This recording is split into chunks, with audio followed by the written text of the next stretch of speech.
میں کھوئے ہو الجھے ہو ستاروں میں، آقا کو میرے ڈھونڈو، آقا کو میرے ڈھونڈو قرآن کے پاس۔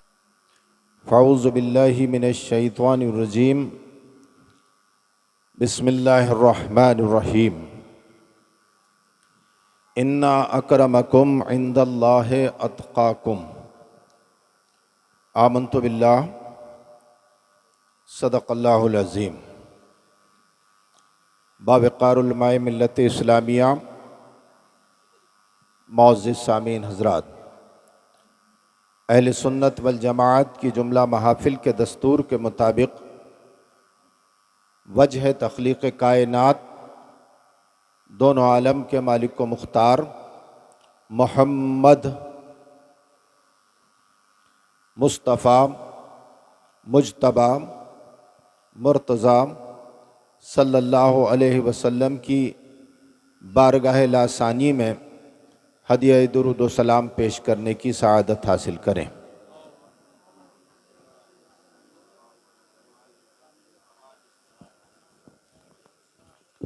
اللہ رب محمد صلی اللہ علیہ وسلم وعلی ذبیہ وآلہ ابد الدہور وکرما۔ حضرات، درگا پور کی سرزمین پر تاریخ اسلام کی اس بے مثل و بے مثال ذات والا صفات والا تبار کو خراج عقیدت پیش کرنے کے لیے ہم اور آپ یہاں حاضر ہوئے ہیں، جس ذات کو عالم اسلام اعلیٰ حضرت امام اہل سنت مجدد دین و ملت کے خطابات سے اور امام احمد رضا خان کے نام نامی اسم گرامی سے جانتا، پہچانتا اور مانتا ہے۔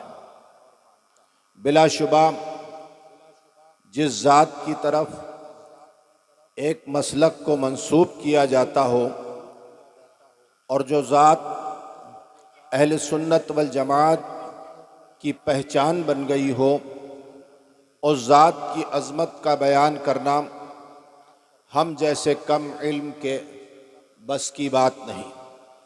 مجددین کی ایک لمبی فہرست ہے۔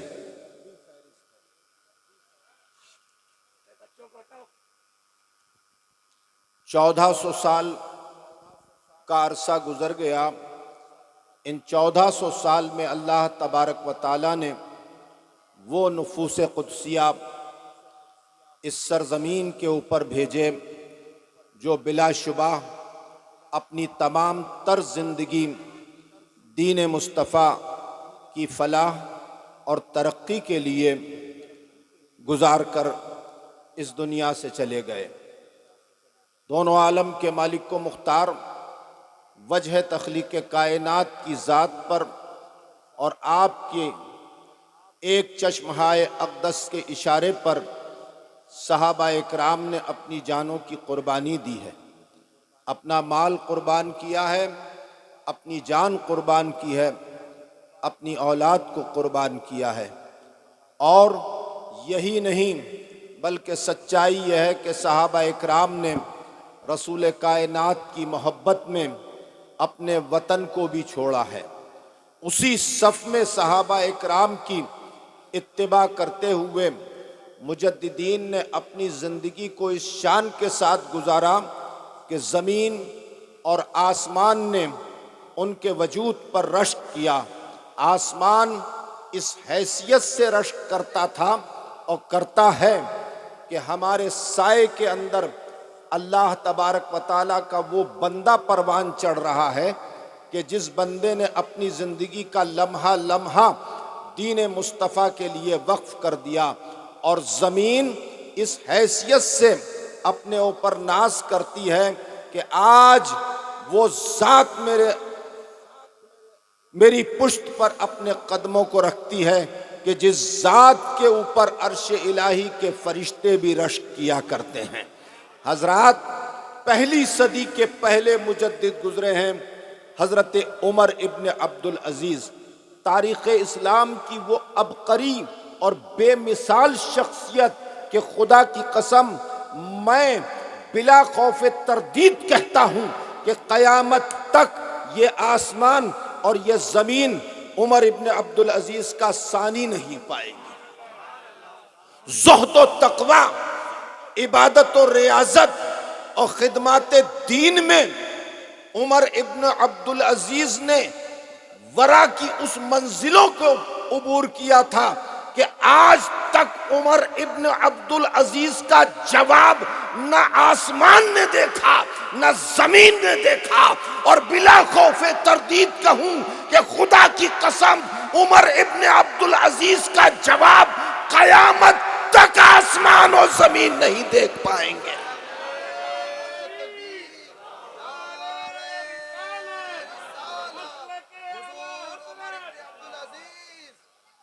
عمر ابن عبد العزیز، اب ذرا پیچھے کی طرف چلیے، عمر فاروق اعظم کی زندگی کو دیکھیے۔ اللہ اکبر، اللہ اکبر، اللہ کی قسم، جس نے عمر فاروق اعظم کو پڑھ لیا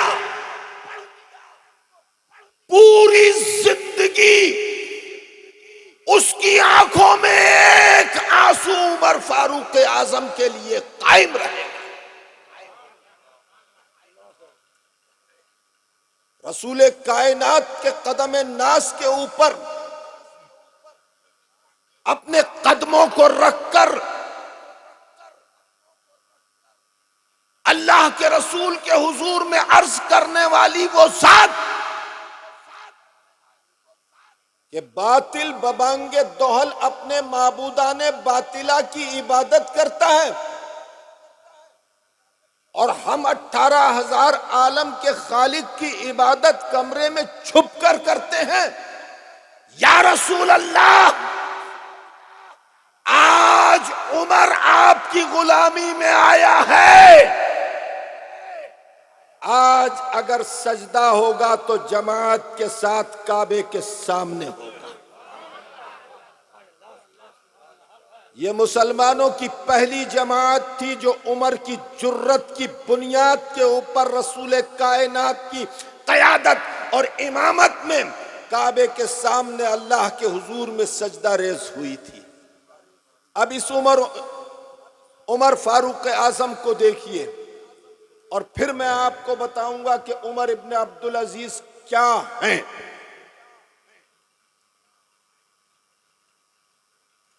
اللہ کے رسول نے پردہ فرمایا اور پہلے خلیفہ رسول کائنات کے ابو بکر صدیق ہوئے،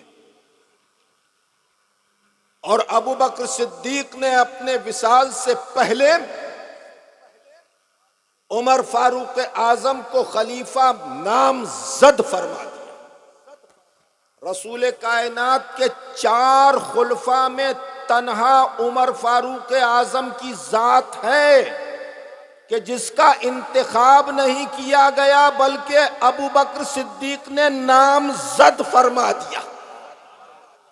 یہ عمر کے اوصاف میں سے ایک خوبی ہے، یہ عمر کی خوبیوں میں سے ایک خوبی ہے کہ عمر فاروق اعظم کو نامزد کیا گیا، اور اس ذات نے کیا کہ جس ذات کے بارے میں کہا جاتا ہے کہ بعد الانبیاء افضل البشر بالتحقیق، اس ذات نے کیا کہ جو انبیاء کے بعد سب سے افضل و اعلیٰ ہے، یعنی ابو بکر صدیق نے۔ تو عمر فاروق اعظم کا عمل کیا تھا کہ عمر فاروق اعظم رات کی تنہائی میں مدینہ منورہ کی گلیوں میں نکل جاتے تھے اور تلاشتے تھے کہ کوئی اللہ کا بندہ پریشان تو نہیں ہے، کوئی اللہ کا بندہ حیران تو نہیں ہے،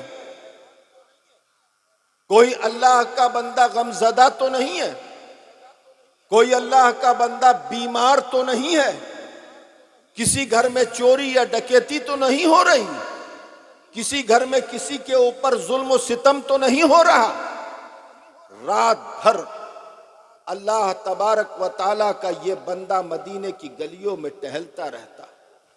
ذرا آپ اندازہ لگائیے،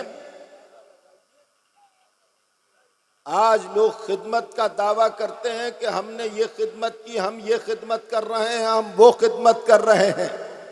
میرا عمر وہ تھا کہ رات بھر خدمت کرتا تھا، دن بھر خدمت کرتا تھا، اور کبھی زبان کے اوپر عمر فاروق اعظم یہ نہیں لائے کہ میں نے یہ خدمت کی، بلکہ سچائی یہ ہے کہ عمر فاروق اعظم موت کے بستر کے اوپر لیٹ کر بھی کہہ رہے تھے اللہ میں حق ادا نہیں کر سکا، اور شکر ادا کر رہے تھے کہ عمر شکر گزار ہے کہ عمر کی گردن پہ چلنے والی تلوار کسی مسلمان کی نہیں تھی. عمر اگر شہید ہوا ہے تو ایک مجوسی کی تلوار اور خنجر سے شہید ہوا ہے. ذرا سوچ دیکھیے، فکر دیکھیے، اور پھر آپ آئیے عمر فاروق اعظم کی بارگاہ میں. رات بھر عبادت کرتے، دن بھر عبادت کرتے، اور رات کی عبادت اس شان کے ساتھ ہوتی تھی کہ گلیوں میں ٹہل کر پریشانیاں لوگوں کی دیکھتے، اور صبح فجر کے وقت مسجد نبوی میں آ جایا کرتے تھے. فجر کا وقت قریب تھا، عمر فاروق اعظم مدینہ منورہ کی گلیوں میں گھوم رہے تھے، اور ایک گھر سے ماں اور بیٹی کے لڑنے کی آواز آ رہی تھی. غور کیجئے گا، اب جو میں کہنے جا رہا ہوں آپ کے دل کی کلی کلی کھل جائے گی، اور صراط مستقیم پر عمر فاروق اعظم کے قدموں کے نشان سورج اور چاند کو شرمندہ کرتے ہوئے نظر آئیں گے. ان کے قدموں کی تابناکی دیکھیے کہ آج 1400 سال کے بعد جمال رضا خان عمر فاروق اعظم کے مدینہ منورہ میں ٹہلتے ہوئے ان قدموں کا بیان کر رہا ہے. گھر کے اندر سے ماں بیٹی کے لڑنے کی آواز آ رہی تھی. عمر فاروق اعظم گھر کے قریب ہوئے کہ کیا بات ہے، کیوں لڑ رہی ہیں ماں بیٹیاں؟ ماں کہہ رہی تھی بیٹا صبح ہونے والی ہے، خریدار دودھ لینے کے لیے آنے والے ہیں، اس سے پہلے کہ دودھ خریدنے کے لیے لوگ آئیں دودھ میں پانی ملا دے. اور بیٹی کہہ رہی تھی ماں دودھ میں پانی نہیں ملاؤں گی. امیر المومنین خلیفہ رسول عمر فاروق اعظم نے اعلان کر دیا ہے کہ آج کے بعد کوئی دودھ میں پانی نہیں ملائے گا. ماں نے کہا کہ بیٹا ذرا سوچئے، عمر باہر کھڑے ہوئے ہیں اور اندر ماں بیٹی میں گفتگو ہو رہی ہے، دودھ بیچنے والی. ماں نے کہا کہ بیٹا مجھے بھی معلوم ہے کہ عمر نے منع کر دیا ہے کہ دودھ میں پانی نہ ملایا جائے. ایسا نہیں ہے کہ مجھے نہیں معلوم، مگر میں تجھ سے کہہ رہی ہوں دودھ میں پانی ملا دے. اس وقت یہاں پر عمر دیکھ تھوڑی رہے ہیں. تو بیٹی نے کہا کہ ماں اگر عمر نہیں دیکھ رہے ہیں تو کیا ہوا، خدا تو دیکھ رہا. سوچ دیکھیے. تو تھوڑا سا بکھر جائیے اور سمٹ کر اعلیٰ حضرت کے قریب آ جائیے. اعلیٰ حضرت امام اہل سنت مجدد دین و ملت، جس ذات نے 4 سال کی عمر پاک میں قرآن مجید ختم کر لیا، 6 سال کی عمر پاک میں اعلیٰ حضرت امام اہل سنت عربی اور فارسی میں فصاحت و بلاغت کے شہسوار نظر آئے، اور 9 سال کی عمر میں اعلیٰ حضرت امام اہل سنت نے عربی کتابوں کے حاشیے لکھنا شروع کر دیے اور عربی زبان میں تصنیف لکھ کر قوم کے حوالے کرنا شروع کر دی. بچپن کا عالم اعلیٰ حضرت امام اہل سنت کا تو خود ارشاد فرماتے ہیں کہ جب میں اپنے گھر سے باہر نکلتا تھا، میری عمر 3 سال یا 2.5 سال یا 4 سال تھی، تو مردان غیب میرے پاس آیا کرتے تھے اور فصیح و بلیغ عربی میں کلام کرتے تھے، اور میں فصیح و بلیغ عربی میں انہیں جواب دیا کرتا تھا۔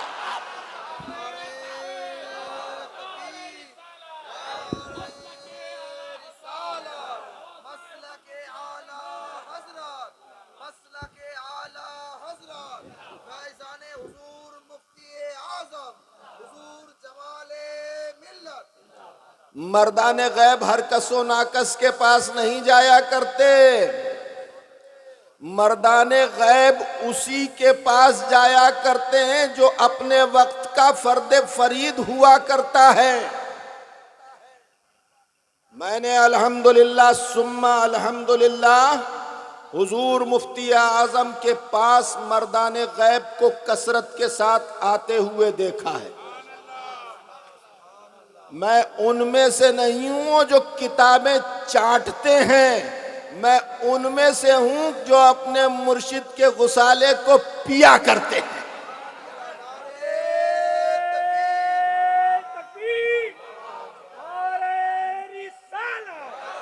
میں وہ ہوں کہ جسے میرے مرشد نے علم پلایا ہے، میں وہ ہوں کہ جسے میرے مرشد نے ایمان پلایا ہے۔ الحمدللہ الحمدللہ میں نے وہ دیکھا ہے ان آنکھوں سے جو شاید تم میں سے کسی نے نہیں دیکھا۔ انشاءاللہ کبھی بتاؤں گا، اور جب بتاؤں میں تو اس وقت میرے ہاتھ پہ قرآن رکھ دینا تاکہ یہ ثابت ہو جائے کہ جمال رضا خان کا ایمان اس کے ہاتھ کے اوپر رکھا ہوا ہے، اور جمال رضا خان قرآن کو گواہ بنا کر بول رہا ہے۔ ایک جملہ مبالغے کے ساتھ نہیں بولوں گا، میں مبالغہ آرائی کرنے والا نہیں ہوں، اور یہ بچے جو تعریف و توصیف کرتے ہیں، الحمدللہ یہ تعریف و توصیف سے نہ میں خوش ہوتا ہوں نہ اس کی تمنا رکھتا ہوں، سمجھے؟ اب آپ دیکھیے جو میں عرض کر رہا تھا کہ اعلیٰ حضرت سے مردان غیب کلام کیا کرتے تھے، وہ فصاحت و بلاغت کے شاہ سوار اعلیٰ حضرت امام اہل سنت عربی اور فارسی میں جس زبان میں وہ کلام کرتے تھے اس میں جواب عطا فرمایا کرتے تھے۔ تو اعلیٰ حضرت کی جلیل القدر شخصیت ان کے والدین کے اوپر ظاہر ہو گئی تھی۔ 2 یا 2.5 سال کی عمر میں اعلیٰ حضرت نے ارشاد فرمایا کہ ابا میں روزہ رکھوں گا۔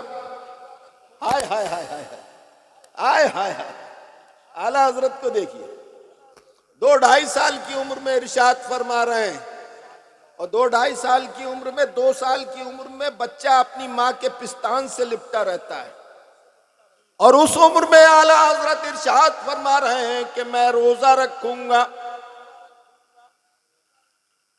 والد گرامی فقیہ اسلام حضرت العلام مولانا شاہ مفتی نقی علی خان رحمت اللہ تعالی علیہ،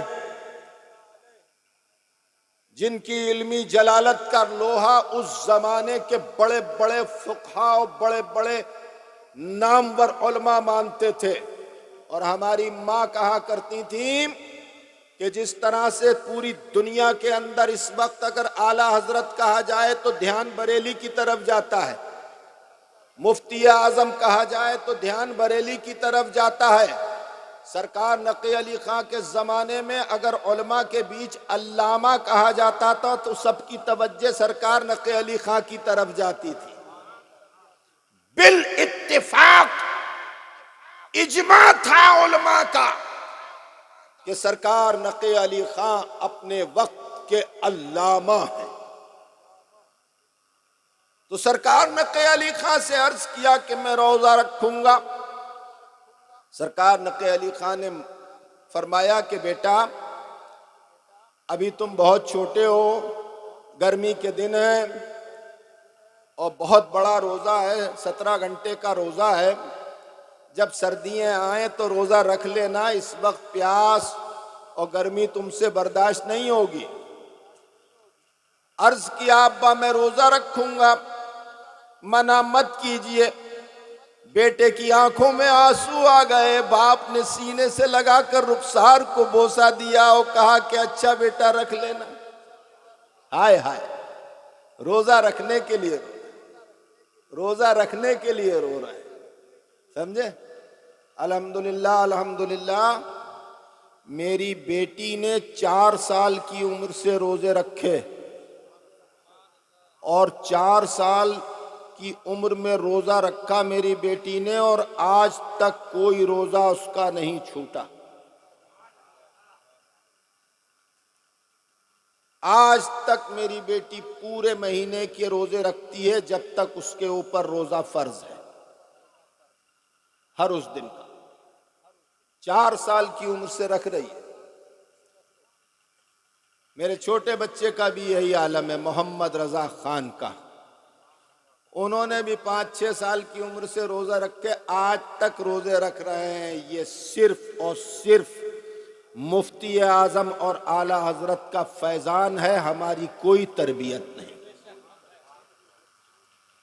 یہ بات میں اس لیے نہیں بتا رہا کہ مجھے اپنی بیٹی یا بیٹے کی تعریف کرنا مقصود ہو، میں اس لیے بتا رہا ہوں مسلمانوں کے ہر گھر میں بچی اور بچہ جب ہو تو اس کی تربیت اس انداز کی ہونا چاہیے کہ رمضان آئے تو بچہ خود کہے کہ ابا میں روزہ رکھوں گا۔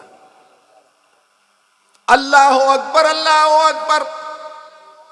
سرکار نقی علی خان نے ارشاد فرمایا اچھا بیٹا رکھ لینا۔ سحری کا وقت آیا تو اعلیٰ حضرت امام اہل سنت 2.5 سال کی عمر پاک اٹھ کر بیٹھ گئے۔ اعلیٰ حضرت نے سحری کی۔ کیا کر رہے ہیں یہ؟ ایکو بند کرو اس کا تھوڑا سا۔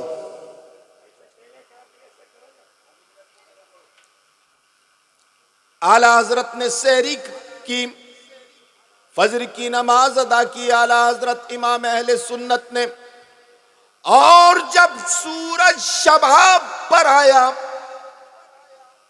اور گرمی تڑپ کے برسنے لگی اور دھوپ کلکلا کر برس رہی تھی،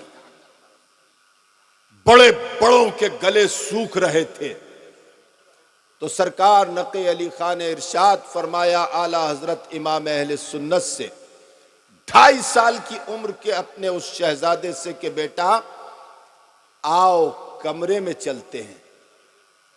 کمرے میں لے گئے اعلیٰ حضرت امام اہل سنت کو۔ 2.5 سال کے امام احمد رضا اپنے والد گرامی کے ساتھ کمرے میں گئے تو دسترخوان بچھا ہوا تھا،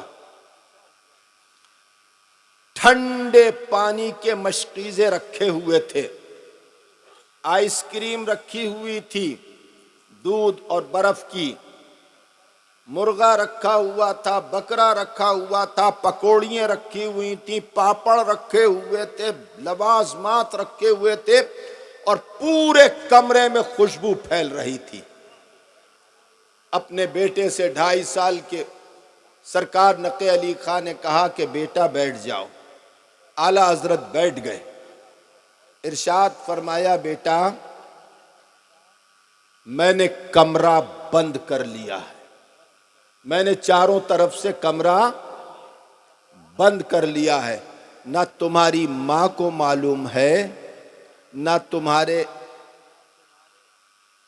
بہنوں کو معلوم ہے، نہ اور کسی کو اس کا پتہ ہے، تم پیٹ بھر کر کھا لو، میں کسی سے نہیں کہوں گا۔ باپ کی طرف نظر اٹھا کے دیکھا، کہا ابا آپ یہ کیا کہہ رہے ہیں؟ کہا بیٹا یہاں کوئی تمہیں کھاتے ہوئے نہیں دیکھ رہا۔ تو 2.5 سال کے اس بچے کا جواب تھا ابا اگر کوئی انسان نہیں دیکھ رہا ہے تو کیا ہوا، خدا تو دیکھ رہا ہے۔ وہ عمر فاروق اعظم کے زمانے کی خاتون، میرے دوستوں انسان بند کمرے میں تنہائی میں جو کرتا ہے نا، اس کو بھی خدا دیکھتا ہے، 7 زمینوں کے نیچے جو کرے گا اس کو بھی دیکھے گا خدا کی نگاہ سے کوئی نہیں چھپا اور نہ کوئی چھپ سکتا ہے۔ کامیاب انسان وہی ہے کہ جو خلوت میں خداوند قدوس کا خوف رکھتا ہے۔ خلیفہ ہارون رشید نے ارشاد فرمایا، اپنی زوجہ سے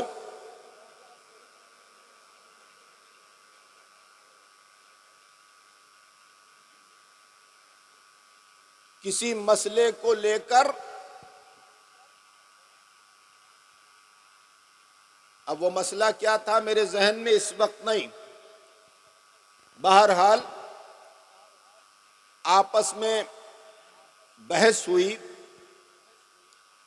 تو ان کی بیوی نے کہا کہ تم جہنمی ہو، تم جہنمی ہو۔ تو خلیفہ ہارون رشید نے ارشاد فرمایا کہ اگر میں جہنمی ہوں تو تجھے 3 طلاق۔ ایک دم سناٹا چھا گیا۔ آپ کی زوجہ نے کہا کہ یہ کیا کہہ دیا آپ نے؟ میں نے تو دوران گفتگو بس ایسے ہی کہہ دیا تھا۔ خلیفہ ہارون رشید بڑے متقی تھے، بڑے پرہیزگار تھے، علماء کی قدر کرنے والے تھے۔ اب کیسے معلوم ہو کہ خلیفہ ہارون رشید جنتی ہیں یا جہنمی ہیں؟ چنانچہ بڑے بڑے علماء کو بلایا، فقہا کو بلایا، کوئی جواب نہیں دے سکا۔ اس وقت خلیفہ ہارون رشید نے امام شافعی کو بلایا اور امام شافعی سے کہا کہ غصے کے عالم میں میری زبان سے نکل گیا کہ اگر میں جہنمی ہوں تو تجھے 3 طلاق۔ اب بتائیے کہ میری بیوی کو طلاق ہوئی یا نہیں ہوئی؟ تو امام شافعی نے ارشاد فرمایا، کبھی ایسا بھی ہوا کہ تم گناہ کرنے پر قدرت رکھتے ہو اور اللہ کے خوف سے تم نے گناہ نہیں کیا ہو؟ تو خلیفہ ہارون رشید نے عرض کیا کہ ایک بار نہیں، ہزاروں بار ایسا ہوا کہ میں گناہ کرنے پر قدرت رکھتا تھا، مگر مجھے دل میں خیال آیا کہ خدا دیکھ رہا ہے تو میں نے اس گناہ کو نہیں کیا۔ تو امام شافعی نے ارشاد فرمایا، تو تم جہنمی نہیں ہو، جنتی ہو، طلاق نہیں ہوئی۔ تو میرے دوستوں، کامیاب انسان وہی ہے کہ جس نے خلوت میں خدا کو یاد رکھا۔ اعلیٰ حضرت نے جو ارشاد فرمایا، اب دیکھیے مدینہ کی گلیوں میں عمر فاروق اعظم ہے، اندر ماں بیٹی کے بیچ جھگڑا ہو رہا ہے اور بیٹی نے کہا کہ اگر عمر نہیں ہے یہاں تو کیا ہوا، خدا تو دیکھ رہا ہے۔ عمر فاروق اعظم کی آنکھوں میں آنسو آ گئے۔ عمر فاروق اعظم اپنے گھر پر آئے اور اپنی زوجہ کو بلایا اور کہا، کیا تم اپنے بیٹے عبداللہ کا نکاح کرنا چاہتی ہو کسی نیک بچی سے؟ کہا ہاں۔ تو کہا کہ اگر تم کسی پاک دامن، نیک، طیب و طاہر اور متقی بیٹی سے اپنے بیٹے عبداللہ کا نکاح کرنا چاہتی ہو تو اس دودھ والی کے گھر پہ چلے جاؤ، اس کی بیٹی کا ہاتھ مانگ۔ اس دودھ والی کے بیٹی سے اپنے شہزادے کا نکاح عمر فاروق اعظم امیر المومنین نے کر دیا۔ اور اس دودھ والی کی بیٹی کے بطن سے ایک لڑکی پیدا ہوئی. اس لڑکی کی اولاد میں پہلی صدی کے پہلے مجدد عمر ابن عبدالعزیز پیدا ہوئے. جب شکم پاک ہوتا ہے، جب ماں کا شکم پاک ہوتا ہے تو اس ماں کے شکم سے تولد ہونے والا کبھی عبد القادر ہوتا ہے تو کبھی غریب نواز ہوتا ہے.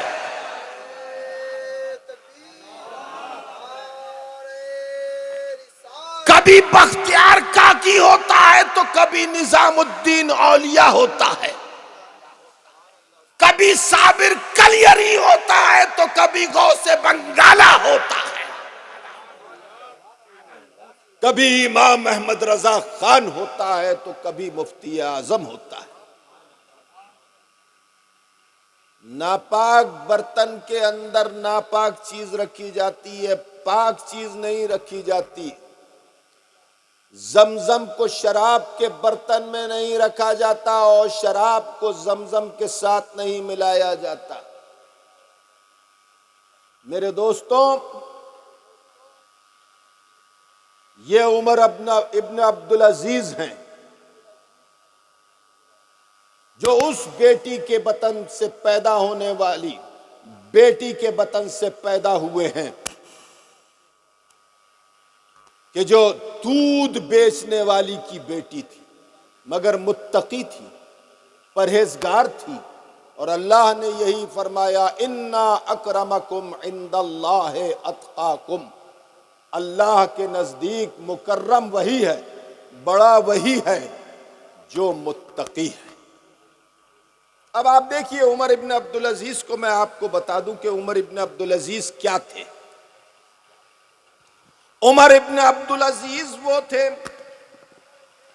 کہ جن کی سلطنت کے اندر، جن کی حکومت کے اندر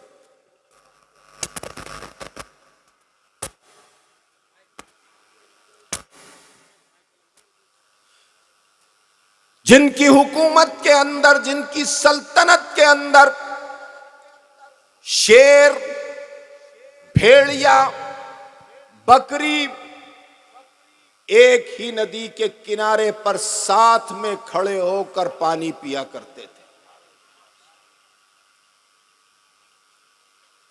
غالباً 93-94 سال کی عمر پاک میں آپ کو شہید کیا گیا.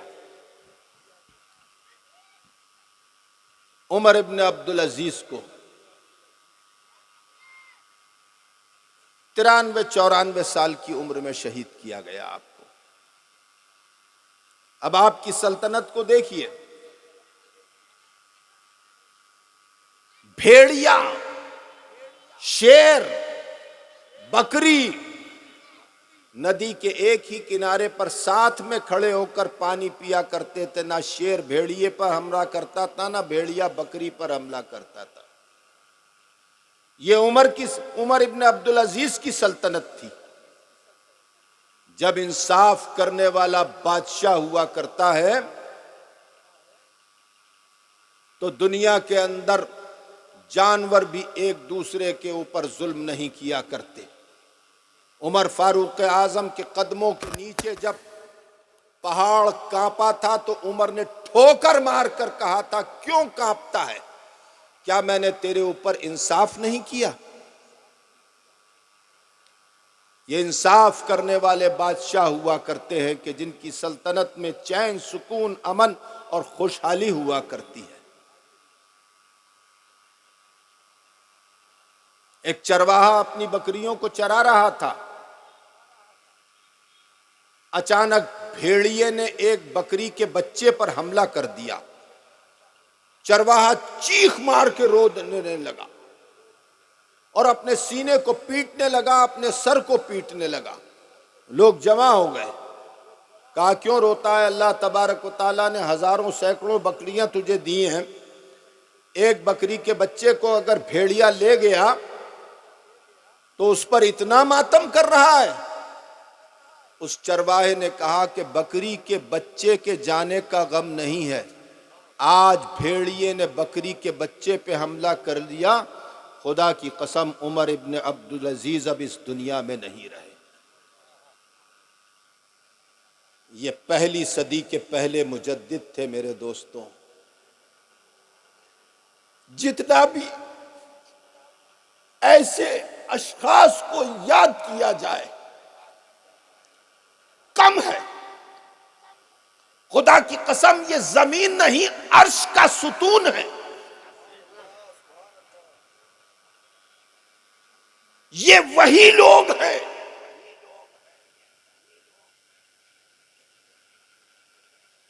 جن کی عظمت کی بلندیوں کے اوپر فرشتے بھی رشک کرتے ہیں۔ یہ وہی لوگ ہیں کہ جن کی قبور کی زیارت کے لیے آسمان سے فرشتوں کا نزول ہوا کرتا ہے۔ ہم جیسے کم علم لوگ ان کی عظمت کو کیا پہچانے؟ خدا کی قسم ان کے قدموں سے لگا ہوا ایک دھول کا ذرہ، ایک دھول کا ذرہ ہم اور آپ سے کروڑوں گنا بہتر ہے۔ یہ اللہ کے ایسے بندے ہیں، ایسے پیارے بندے ہیں کہ جنہیں اللہ تبارک و تعالیٰ نے اپنے لیے دنیا میں بھیجا ہے۔ میں کہہ دوں، میں کہہ دوں کہ اللہ کی قسم اگر یہ یا ان کا ایک ناخون بھی جہنم میں چلا جائے تو جہنم گلزار ہو جائے۔ اے تکبیر، نعرہ رسالت، عظمت اولیاء اکرام، اعلی حضرت کانفرنس، پیر طریقت حضور جمال ملت۔ آج عمر ابن عبدالعزیز کو ہی سن لو، اعلی حضرت امام اہل سنت کو پھر کبھی سناؤں گا۔ عمر ابن عبدالعزیز کی زندگی کا ایک بہت حسین جلوہ میں آپ کو دکھاتا ہوں، بہت پیارا جلوہ، اور وہ جلوہ اگر میں نے دیکھا ہے تو مفتی اعظم میں دیکھا ہے۔ مفتی اعظم اور اعلی حضرت پر جب کوئی گفتگو کرتا ہے تو مجھے بڑی شرمندگی ہوتی ہے، اس لیے کہ جس نے مفتی اعظم کو دیکھا نہیں ہے، مفتی اعظم کو دیکھا نہیں ہے، خدا کی قسم وہ مفتی اعظم کا تصور بھی نہیں کر سکتا۔ میں نے ایسے انسان کو مفتی اعظم کی شکل میں دیکھا ہے کہ جس کے انسان ہونے پر بھی شک ہوتا ہے۔ سرکار مفتی اعظم کی بغل میں میرے ہاتھ تھے، ادھر اور ادھر، اور سرکار مفتی اعظم کو لے کر میں محفل میں آ رہا تھا۔ نہیں محفل میں لے کر سرکار مفتی اعظم کو میں آ رہا تھا۔ میرے بچپن کا ایک ساتھی تھا جس کے ساتھ میرا بیٹھنا اٹھنا چلنا پھرنا کھانا پینا پڑھنا لکھنا تھا، اس کو میں نے بیعت کرایا سرکار مفتی اعظم سے 1991 میں اکتوبر کے مہینے میں، غالباً 18 اکتوبر کے آس پاس میں نے اس کو بیعت کرایا سرکار مفتی اعظم سے۔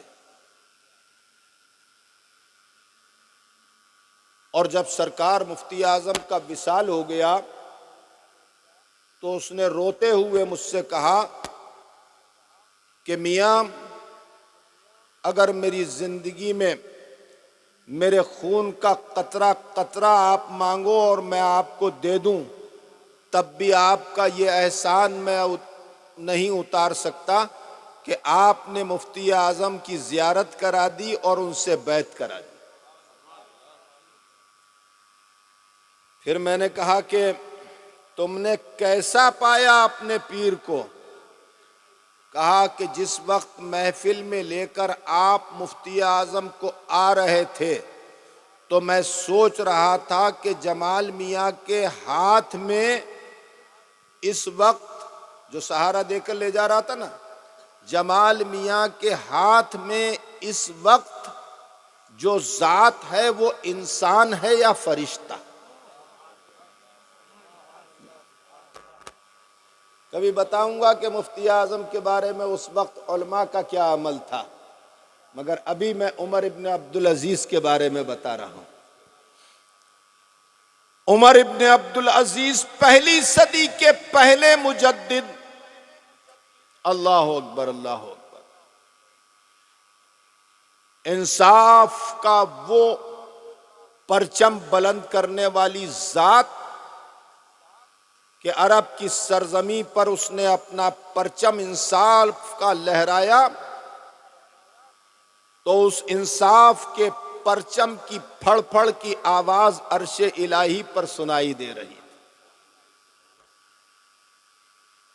عمر ثانی کہلانے والی بے مثل و بے مثال ذات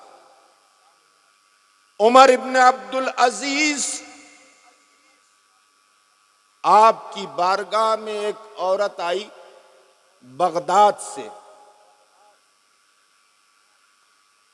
اور اندرون خانہ آپ کے حرم میں چلی گئی۔ اس وقت آپ کی زوجہ روٹی پکا رہی تھی۔ مولانا جمیل سن لو، سمجھے نا مولانا عارف، سن لو، یہ باتیں ہر منبر پر سننے کو نہیں ملے۔ ہاں، مجھے بڑا افسوس ہوتا ہے جب کوئی میری گفتگو نہیں سنتا ہے، اس لیے کہ میں جو تقریر کرتا ہوں وہ رٹی ہوئی تقریر نہیں کرتا ہوں، جو میرے ذہن میں آتا جاتا ہے بولتا جاتا ہوں، اللہ جو چاہتا ہے بلواتا ہے۔ میں پیشے ور خطیب نہیں ہوں، سمجھے نا، جن کا پیشہ ہوتا ہے تقریر کرنا کہ اتنے طے کر لیے اتنے طے کر لیے۔ الحمدللہ الحمدللہ، میرے پاس اللہ کا دیا بہت ہے، لوگ میرے پیچھے پیچھے بھاگتے ہیں پیسہ لے کر، مجھے اس کی پرواہ نہیں ہے، مجھے اس کی پرواہ رہتی ہے کہ جو میں کہہ رہا ہوں وہ لوگ سن لیں، وہ جانیں کہ جن کی محبت اور یاد میں وہ اپنی رات کو شب بیداری کر رہے ہیں، وہ اشخاص، وہ اللہ کے نفوس قدسیہ کیا ہیں، ان کی سچائی جانیں، پہچانیں۔ چیخ چیخ کر زمین اور آسمان ایک کرنے سے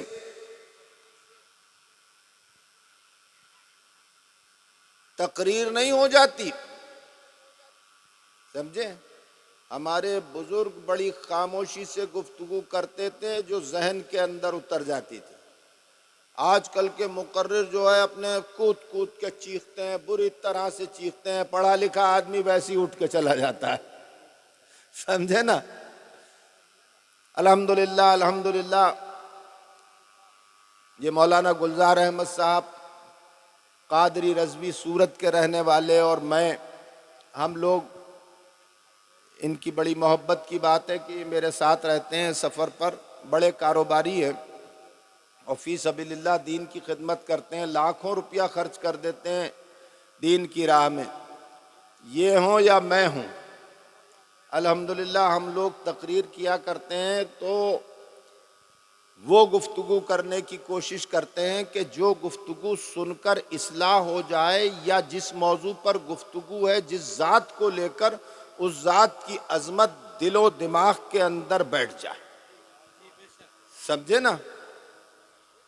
تو آپ دیکھیے عمر ابن عبدالعزیز کے پاس ایک عورت آئی بغداد مقدسہ سے اور آپ کے حرم میں چلی گئی، آپ کی زوجہ کے پاس، تو آپ کی زوجہ روٹی پکا رہی تھی، چولہے پر روٹی پکا رہی تھی، وہاں جا کے بیٹھ گئی اور بات چیت کرنے لگی۔ اس بغداد سے آئی ہوئی عورت کی نظر سامنے میدان میں پڑی، 10-20 قدم کے فاصلے پر گھر کے اندر جو آنگن تھا تو وہاں پر ایک مزدور جس کے پیر گھٹنوں تک مٹی میں سنے ہوئے تھے اور مٹی کے اندر گھاس پھوس ملا رہا تھا اور مسالہ تیار کر رہا تھا اپنے گھر کو لیپنے کے لیے. گھر کو لیپنے کے لیے مزدور گارا تیار کر رہا تھا. بغداد سے آئی ہوئی عورت نے دیکھا کہ وہ مزدور دور سے عمر ابن عبدالعزیز کی بیوی کو ایسے ایسے کر کے دیکھتا ہے اور مسکراتا ہے، دیکھتا ہے مسکراتا ہے، دیکھتا ہے مسکراتا ہے. کافی دیر تک بغداد کی یہ عورت دیکھتی رہی کہ یہ مزدور جو ہے اپنے امیر المومنین عمر ابن عبدالعزیز کی بیوی کو گھور گھور کے دیکھ رہا ہے اور مسکرا رہا ہے.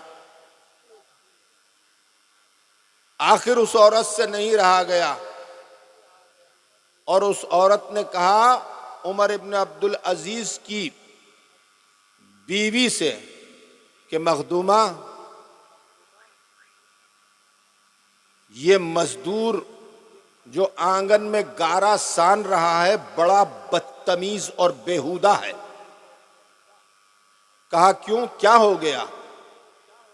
کہا یہ آپ کو گھور گھور کے دیکھ رہا ہے اور میں اس کی شکایت امیر المومنین عمر ابن عبدالعزیز سے کروں گی اور اس کو سزا دلواؤں گی. عمر ابن عبدالعزیز کی زوجہ مسکرائیں اور کہا کہ یہی تو امیر المومنین عمر ابن عبدالعزیز ہے. ہائے ہائے ہائے، اندازہ لگائیے، اندازہ لگائیے. کوئی عورت فاطمہ نہیں ہو سکتی جب تک کہ اپنے گھر میں جھاڑو خود نہ دے لے. کوئی عورت فاطمہ نہیں ہو سکتی جب تک کہ اپنے برتن خود نہ مانجھ لے. کوئی عورت فاطمہ نہیں ہو سکتی جب تک کہ اپنے شوہر اور بچوں کے کپڑے خود نہ دھو لے.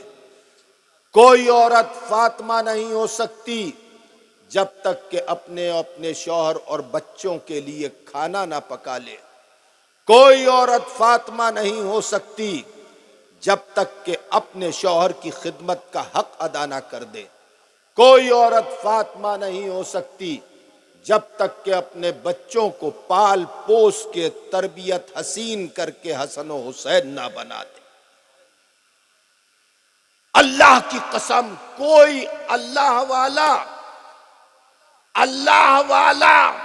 اس وقت تک اللہ والا نہیں ہو سکتا جب تک کہ اپنی نفس کے اوپر غالب نہ آ جائے. اور نفس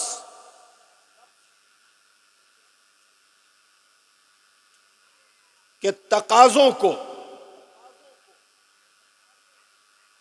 پورا کرنے سے پہلے اللہ تبارک و تعالیٰ کے خوف کے تحت ہر گناہ سے بچے، ہر ظلم سے بچے، ہر طرح کے غرور سے بچے، ہر طرح کی بدکاری سے بچے، ہر طرح کے فریب سے بچے، ہر طرح کے جھوٹ سے بچے، ہر طرح کی ریاکاری سے بچے، ہر طرح کے بے ایمانی سے بچے، ہر طرح کی الزام تراشی سے بچے.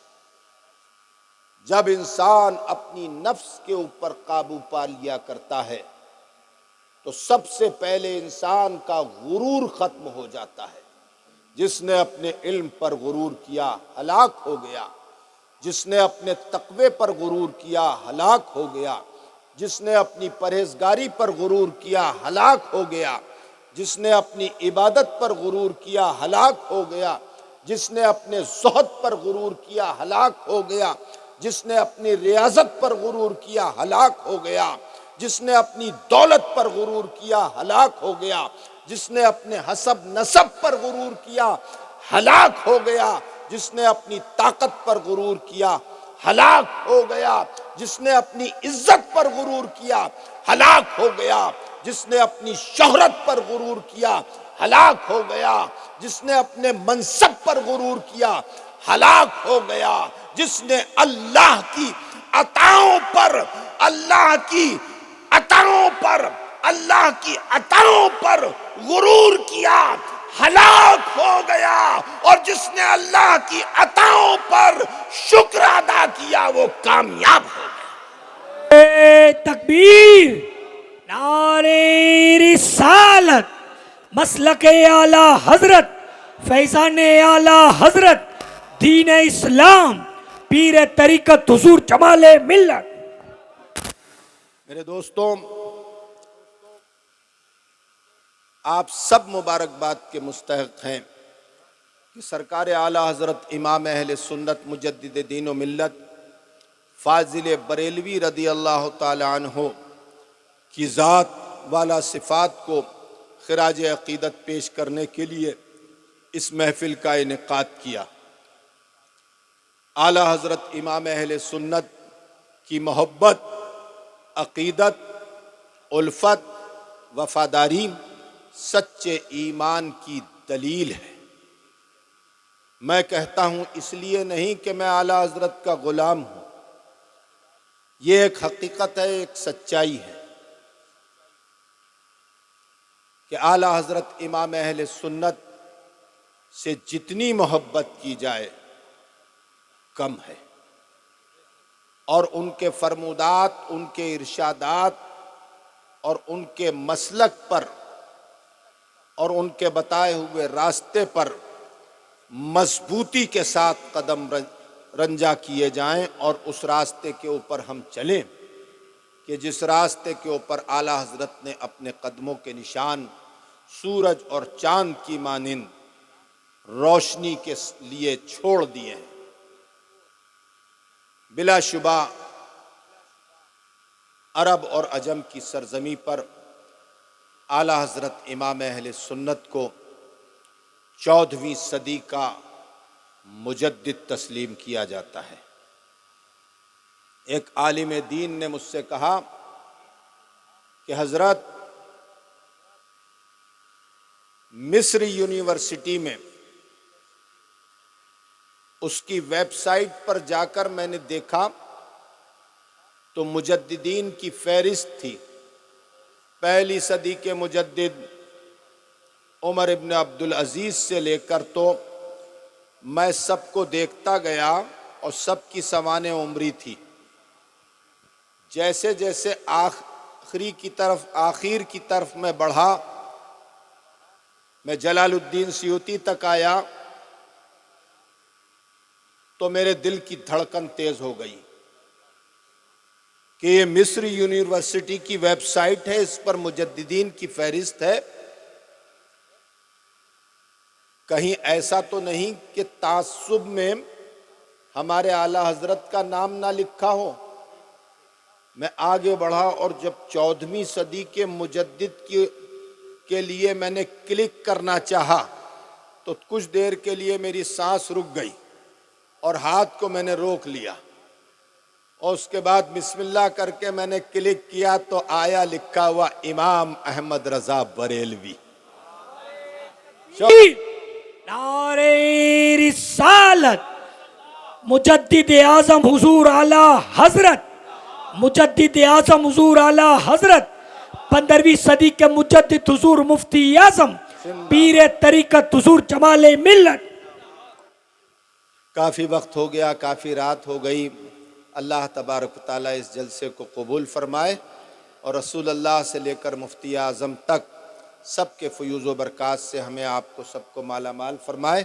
دوران بیان اگر مجھ سے کوئی غلطی ہوئی ہو تو میں توبہ کرتا ہوں، اللہ تبارک و تعالیٰ مجھے اور آپ کو سب کو معاف فرمائے۔ لا الہ الا اللہ محمد رسول اللہ صلی اللہ تعالیٰ علیہ وسلم وما علینا الا البلاغ۔ دیکھیے بس اتنے ہی ہے۔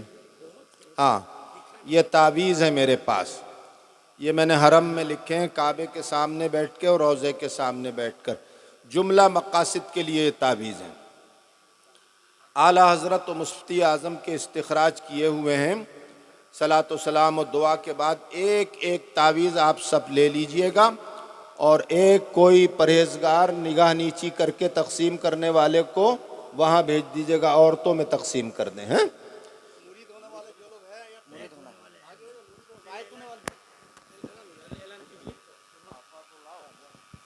جو لوگ